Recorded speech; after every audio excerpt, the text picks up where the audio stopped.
Depuis son investiture en tant que président de la Fédération camerounaise de football FECAFOOT, les actions de Samuel Eto'o ont suscité de nombreuses réactions tant positives que négatives. Mais dans cette vidéo, je vais aller droit au but en disant à toutes ces personnes qui aiment ou qui détestent le président de la Fédération camerounaise de football qu'il est essentiel, avant de défendre, de critiquer ou de vouloir nuire à une personne, de faire une analyse objective de ses erreurs et de ses réussites également. Ne serait-ce que pour être crédible, il faut reconnaître les points positifs et les points négatifs. Car même si certains ne trouvent que des points négatifs, il faut avouer qu'il y a des belles réalisations à l'actif de Samuel Eto'o fils à ce jour.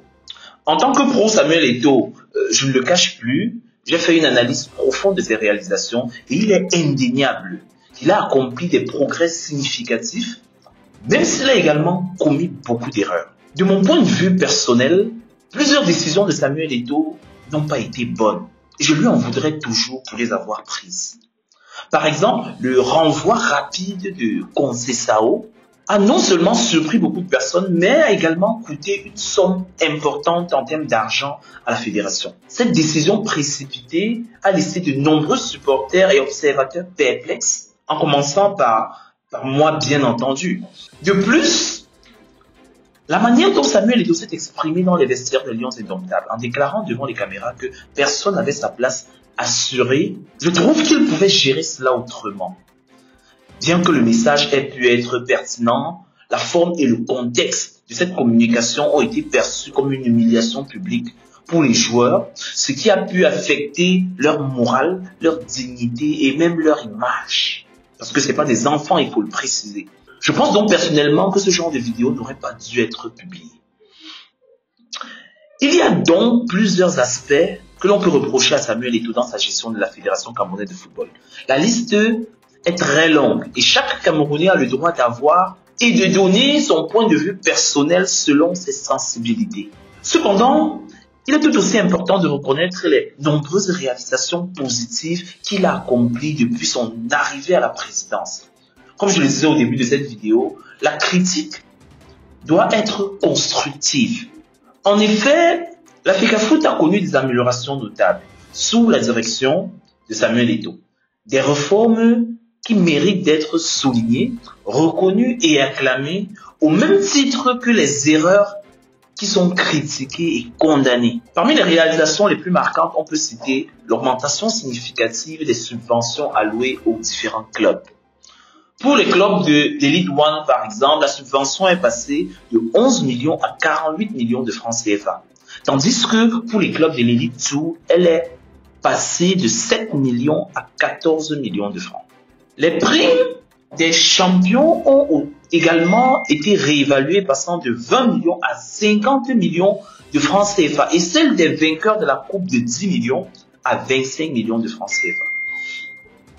En outre, les salaires des joueurs et des joueuses ont été fixés à 200 000 et 50 000 respectivement, ce qui marque une avancée pour moi significative dans la reconnaissance de leur travail.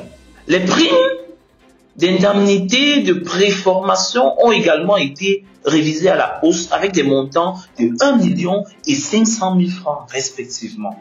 En ce qui concerne les Lions Indomptables, la prime pour leur participation à la Coupe du Monde 2014, qui était de 45 millions, a été portée à 60 millions de francs CFA pour le Mondial 2023. Donc ces augmentations, en fait, témoignent de l'engagement de la FECAFOOT à soutenir et à motiver les joueurs et le football camerounais. Sur le plan des innovations, plusieurs nouvelles initiatives ont été introduites telles que le Ballon d'Or, le Trophée des champions et le Trophée des régions. Cette nouveauté visait à dynamiser le football camerounais et à offrir plus de reconnaissance aux talents locaux. En termes de sponsoring, la fédération a aussi réussi à attirer plusieurs entreprises partenaires, renforçant ainsi ses ressources financières. Des contrats ont été signés avec des sociétés telles que One All Sport, Orange Cameroun, Boissons du Cameroun, OneXBet, Siof, Guinness, Edimo, Tradex, BetWinner et bien d'autres encore. Ces partenariats, pour moi, témoignent de la confiance des entreprises envers la direction actuelle de la FECAFOOT et de son potentiel à promouvoir le football au Cameroun. Et face à ces réalisations, il est juste de se demander s'il ne serait pas équilibré de reconnaître quelquefois les réussites de Samuel Eto'o en restant critique de ses erreurs. Pour être crédible dans la critique, comme je le disais tantôt, il est essentiel d'adopter une approche équilibrée, en soulignant à la fois les points négatifs et les accomplissements positifs, même s'ils peuvent sembler minimes sur le plan de la comparaison. Il faut le faire. La reconnaissance des succès à la FECAFOOT permet de construire une critique plus objective et constructive, ce qui est bénéfique pour le développement du football camerounais. Pour ne pas être trop long et conclure, je dirais que le mandat de Samuel Eto'o à la tête de la FECAFOOT est marqué par des décisions controversées, certes, mais aussi par des avancées notables. Il est important pour les amoureux du football au Cameroun de faire la part des choses et de reconnaître que malgré ses erreurs, Samuel Eto'o a également contribué de manière significative au développement du football au Cameroun. Je ne sais pas ce que vous en pensez. Est-ce que Samuel Eto'o mérite uniquement d'être félicité pour ses réalisations ou critiqué à fond et à 100% uniquement pour ses erreurs? Laissez vos avis dans les commentaires et n'oubliez pas de vous abonner à notre page pour ne manquer aucune de nos prochaines vidéos. C'était Aurel Simon pour Criotis TV.